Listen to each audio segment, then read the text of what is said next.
Yori Pisan.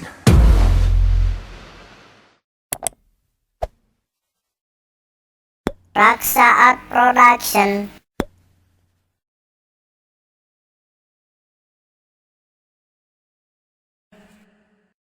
Peuting eta Ujang mutuskeun moal sare.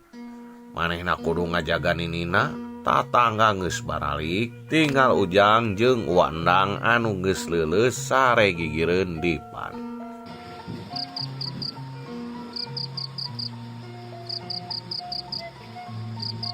Hawa beuki tiris, jempling, iwal sora jangkrik ti luar.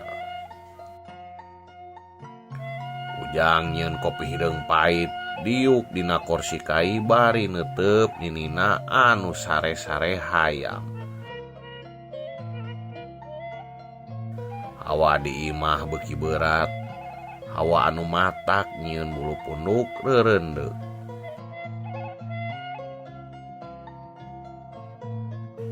Tengah peuting, sakitar jam 1, Ujang geus mimiti tunduh. Panonna geus karasa rapat.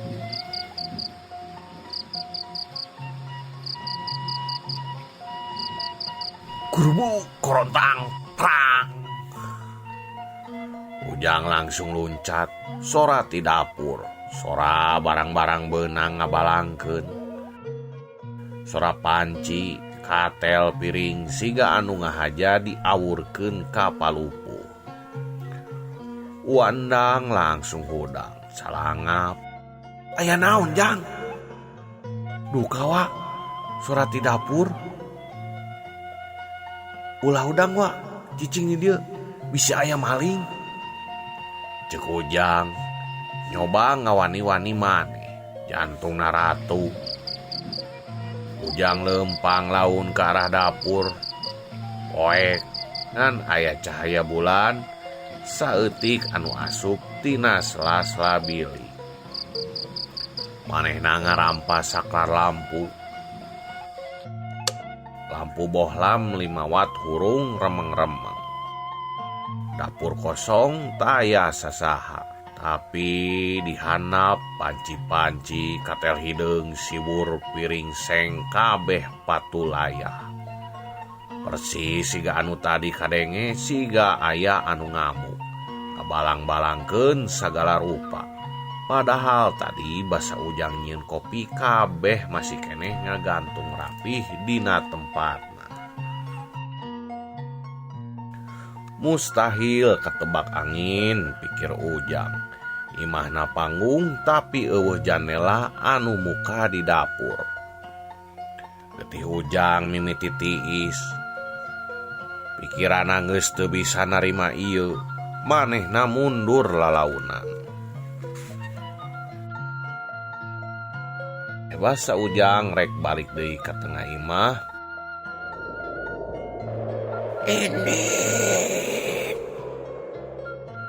sora jeritan kadenge deui, tapi lain ti dapur. Di kamar sinini, sora anu leuwih tarik, leuwih pikasieun ti batan tadi magrib. Ujang lumpat, Wandang geus nangtung di gigireun dipan, ngageter nutupan bibirna teu bisa ngomong. Ujang ngarandeg di panto kamar. Naon anu ditinggalina ngajadikeun manehna meh teu bisa napas. Ninina nini asih keur nangtung di luhur dipan. Lain diuk tapi nangtung. Awakna anu leutik teh ajeg. Panonna molotot beureum hurung dina poekna kamar. Bukna anu bodas siga ngajegrig. Curugna nunjuk lempeng ke arah panto. Nunjuk ka Ujang. Ini cia.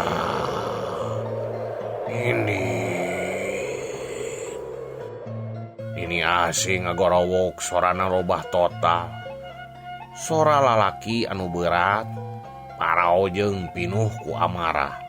Sora anu teu mungkin kaluar tina gengerong awewe kolot. Lain urusan maneh. Ulangkeun talina, ulangkeun atawa maneh pae jeung keluarga maneh. Ulangkeun talina, salhabi. Ujang ngajanteng ngabatu, ieu lain ninina, ieu lain panyakit, ieu lain halusinasi. Hawa di sabuderenana ngadadak jadi tiis pisan. Bau bangke anu samar-samar tapi jelas ngadadak nyegak kana irungna. Nini asih seuri, lain seuri ninina, sora seuri anu ngiki, malengking tapi handap. Sora seuri anu ngajadikeun Ujang pamuda kota anu modern, ngagibrig sieun nepi ka puhu sukuna.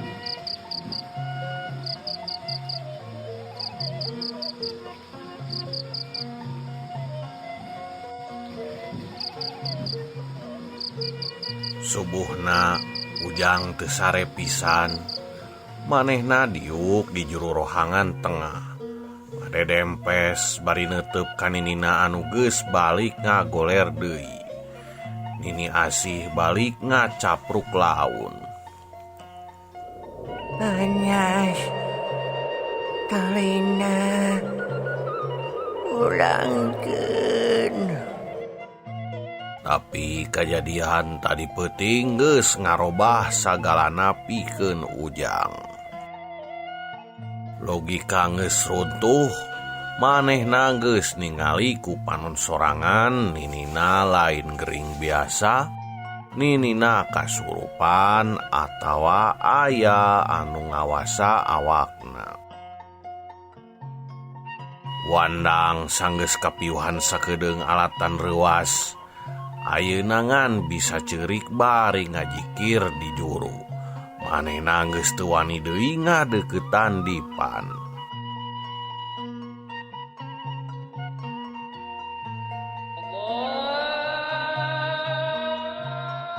Basa sora adzan subuh mimiti kadenge, ini asih ngajerit deui. Teu satarik tadi magrib, tapi jeritanana leuwih jiga anu kasiksa.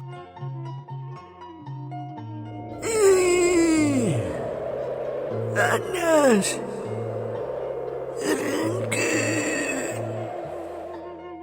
Ujangan bisa nutupan celina, hatena ngilu, ras kaninina, ras kadirina anu teu bisa nulungan.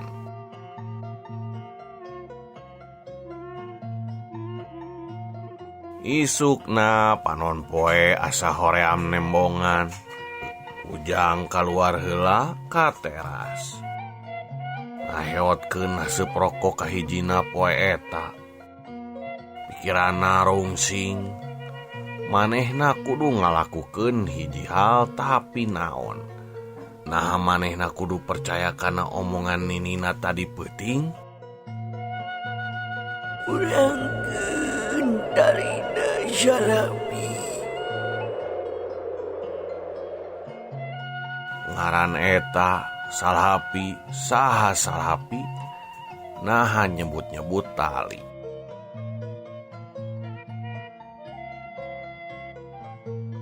Keur Ujang ngahuleng kitu, ti jalan lembur kadenge sora pabaliut.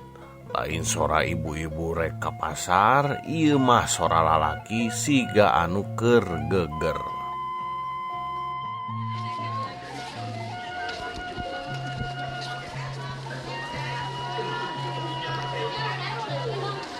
Astagfirullahaladzim, Gusti Nu Agung. Saha nu wani-wani kieu patut? Laporkeun ka Pak RT, lapor ka Kuncen. Ujang penasaran, manehna turun ti imah, nyamperkeun ka sumber sora, sababaraha lalaki, lobana bapak-bapak, keur ngariung di pos ronda. Paroman maranehna pias jeung pinuh ku amarah. Mang Udin tukang ngarit keur ditaranyaan ku Pak RT. Bener Pak RT, tadi kuring reka kebon ngaliwat ka pasir astana, basa reka pancuran, kuring ningali kuburan sahapi geus ngaliwung. Jantung Ujang asa coplok, sahapi cenah. Ngaliwung kumaha Din? Tanya Pak RT, sorana Daria.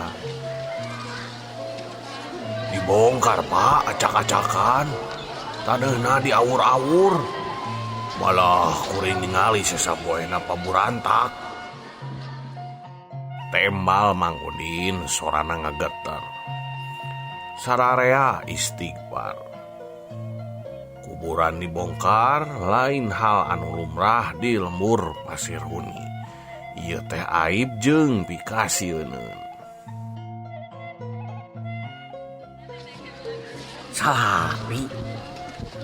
Sapi anu maot opat poe ka tukang teh lain. Tanya hiji warga. Nya anu maot na malam Jumaah Kaliwon teh. Ujang ngadeg-deg. Maot malam Jumat Kaliwon, kuburan dibongkar. Ninina ngacapruk nyebut ngaran sahapi. Ujang mimiti ngarasa aya beunang beureum anu nyambungkeun ieu kabeh. Aya nu leungit deui teu Din? Maitna? Tanya Pak RT deui, sieun. Buka teuing Pak, kuring teu wani ngadeuketan. Ngan tadi kuring nempo siga aya sesalawon. Lawon bodas nyangsang dina tangkal. Dari pocong. Cek hiji aki-aki anu tita tadi cicing ngadadak nyarita. Sararea langsung neuteup ka manehna. Pasti dari pocong nah dipaling. Kaayaan langsung jempling. Hawa anu tadi isuk-isuk karasa tiis. Ayeuna robah jadi hawa anu mata kerendeuk. Tali pocong dipake naon? Sararea apal jawabanana tapi eueuh anu wani ngucapkeun. Pesugihan ilmu hideung. Beja ieu langsung sumebar ka sakuliah lembur. Leuwih gancang batan seuneu ngahurung eueuh. Isuk eta lembur pasir huni resmi geger.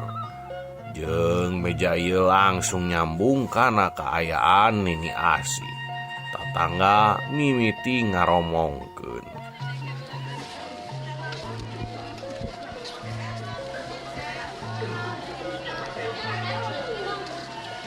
Pantes Nini Asi jadi gitu.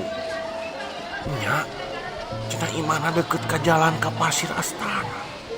Pasti arwah salapi tak tenang. Tuluy nyasar ka iman Nini Asi. Atawa Nini Asi dijadikeun tumbal. Ujang balik ka imah kalayan hate anu beuki teu geunah. Omongan tatangga lain ngarilipur tapi beuki nambahan kasieun Wandang. Maha tuh Jang, geus kieu Nini maneh dijadikeun sasaran. Wandang cerik deui. Ujang sanajan hatena sorangan geus mimiti sieun nyoba tegar. Wah tenang, ieu pasti aya penjelasanana. Meureun kabeneran, Ujang teu percaya jurig bisa nyieun Nini jadi kieu. Ieu pasti aya nu ngahaja. Tapi Ujang sorangan teu yakin kana omonganana. Kajadian di dapur, sorane Nina anu robah jeung ayeuna kuburan dibongkar ieu geus di luar nalar manehna. Peuting saterusna kaayaan beuki parah. Telor mimiti kaluar ti imah. Hayam-hayam di kandang tukangeun imah Wandang anu biasana resep di sada. Peuting eta jempling malah sakitar jam 8. Kadenge sora hayam kekerebekan siga anu rek dipencit. Basa disarung ku Ujang kandang kosong. Taya sasaha tapi isukna 5 hayam kapanggih pae. Beheungna siga aya anu ngarerot. Tatangga anu imahna deket ka pasir astana mimiti ngadenge sora-sora aneh. Sora awewe ceuri, sora anu menta tulung, sora anu ngagoroan ngaran. Salabi, salabi, mula.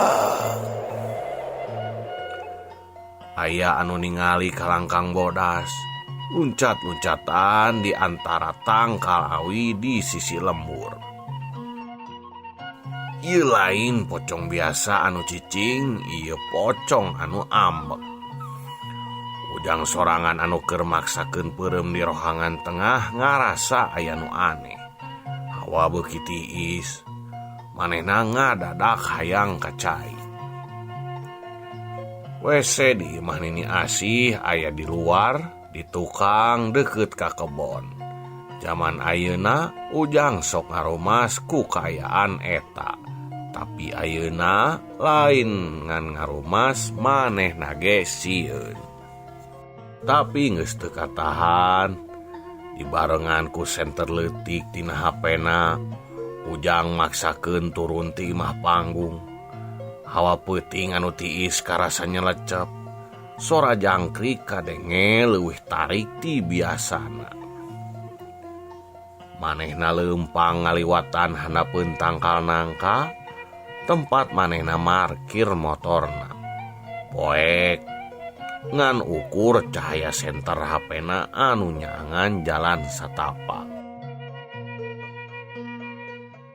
Sanggeus rengse ti WC basa Ujang rek balik deui ka imah. Hatena ngarasa tegenah, asa aya anu ngawaskeun.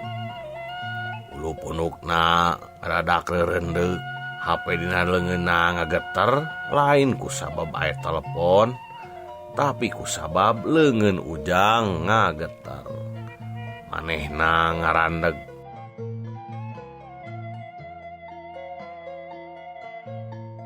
bau bangke, bau anu sarua jeung di kamar ninina tadi peuting. Ayeuna karasa leuwih nyegak, bau bangke campur bau taneuh baseuh.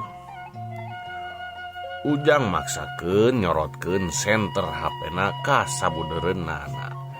Ka kebon, ka tangkal cau, eueuh nanaon. Ngan basa manehna rek ngabalikeun awakna, dihandapkeun tangkal nangka, digigireun motorna ngajanteng hiji sosok.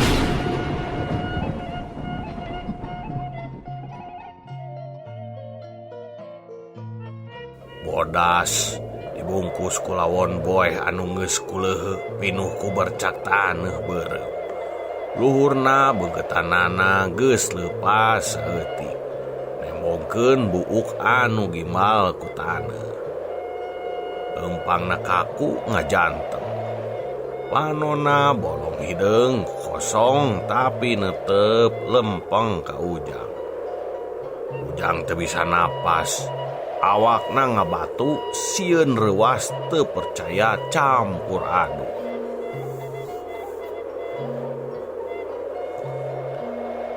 Eta sosok pocong sahapi netep ka Ujang.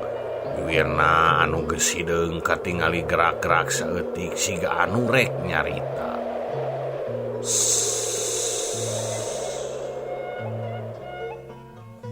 Ujang teu kuat senter HP naragrag kana taneuh. Ujang ngagorowok satarik-tarikna. Manehna lumpat ti tatarajong, teu paduli kana sendalna anu leupas nabrak golodog. Ujang naik ka imah, langsung nutupkeun panto satarikna. Kunci langsung diputerkeun. Di jero imah, wandang geus hudang pias. Aya naon Jang? Aya naon? Ujang teu bisa ngajawab. Awakna nyarane kana panto, ngos-ngosan, sekujur awakna ngagibrig teu eureun-eureun. Napasna siga anu meh pegat.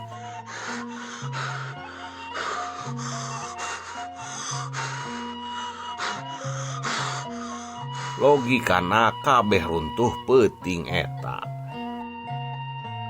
Di luar jempling teu kadenge sorana naon deui, ngan bau bangke anu tadi samar-samar ayeuna nyegak asup kana sela-sela panto.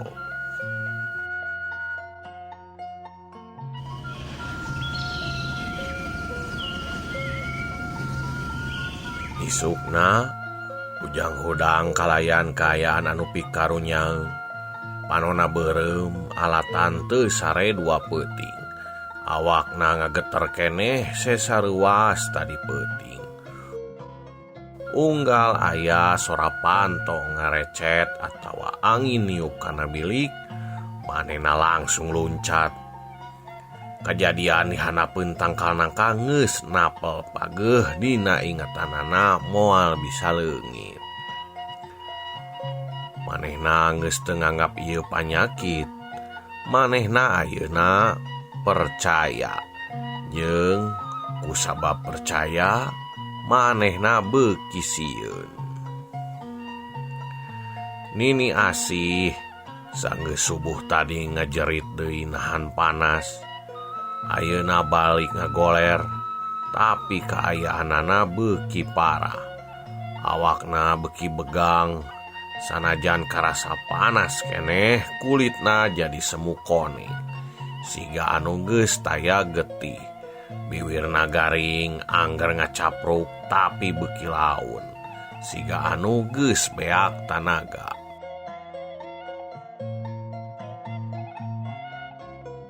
Ujang nyamperkeun uandang anu keur diuk di juru dapur, ngan saukur ngahuleng netep kana panci anu teu dieusian nanaon. Uandang geus pasrah.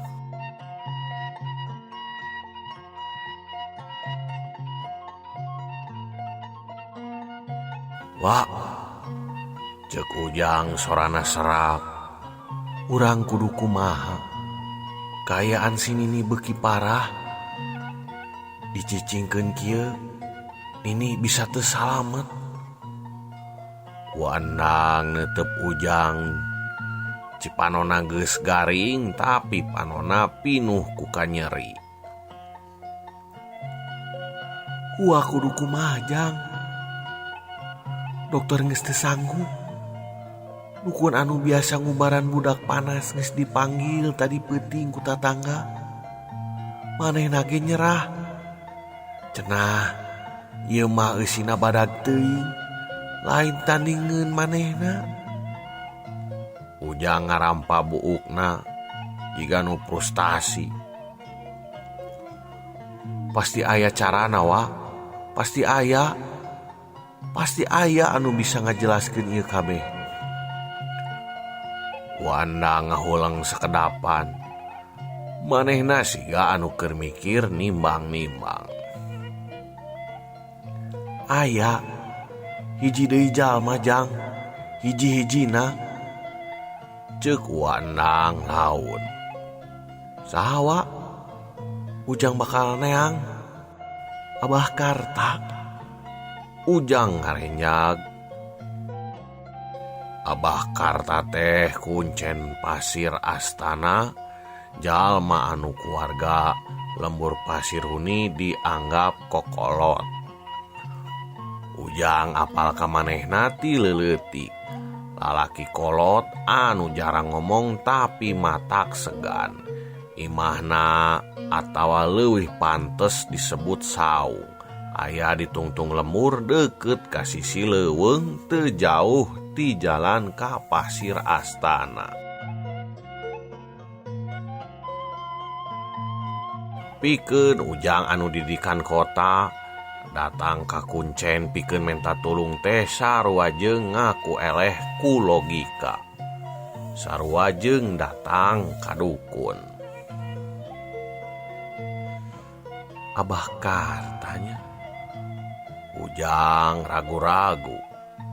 Nah manehna bisa wa. Lainna manehna teh ngan ukur ngurus kuburan. Wanda ngagideg.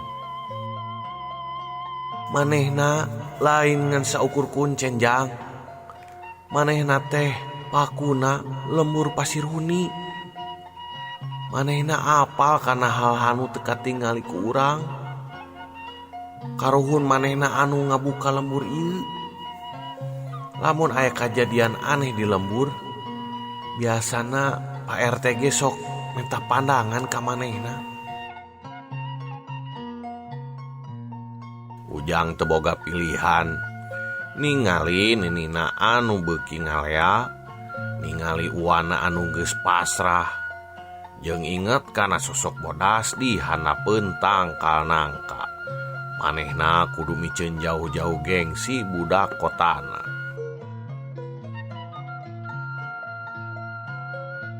Di mana saungna wa? Ujang reka ditu ayeuna. Saung Abah Karta teu robah ti saprak Ujang ningali panungtungan mang taun-taun ka tukang. Saderhana tina kai jeung palupuh awi tapi bersih. Di hanapeunana aya bangku panjang tina awi gombong. Hawa di sabuderenana karasa beda. Tiis tapi lain tiis anu matak rereundeg. Tiis anu tenang, henteu bau menyan malah bau bako mole anu seungit.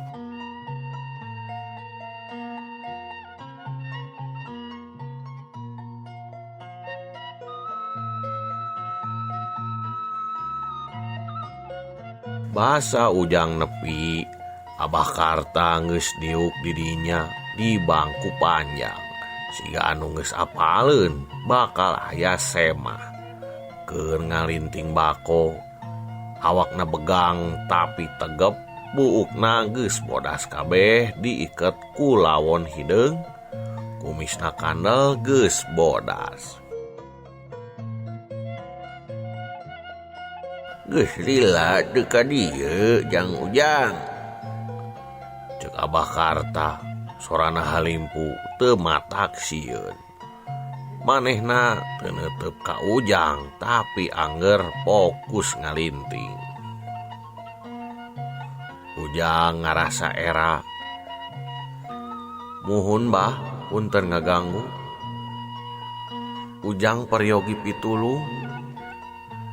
Abah Karta ngareret. Paneuteup seukeut tapi teu ngahakiman. Jiga anu geus apal kana sagara rupa. Diuk Jang. Ulah asa-asa. Rek ngopi. Henteu bah. Nuhun. Ujang kerusuh. Abah Karta neuneun lintingan bakona. Ayeuna manehna neuteup ka Ujang pinu. Rusuh ku kaayaan si Nini. Usal hapi atawa kuno tadi peuting di handapeun tangkal nangka. Ujang reuwas ngadegdeg. Jantungna asa ragrag kumaha Abah Karta bisa apal. Teu kudu ditanya 2 kali, Ujang langsung nyaritakeun sagalana. Timimiti telepon Wandang, kaayaan Nini asih, omongan salhapi, sora di dapur, Nini nangtung dina dipan, beja kuburan dibongkar, nepi ka manehna ningali sorangan wujud pocong salhapi.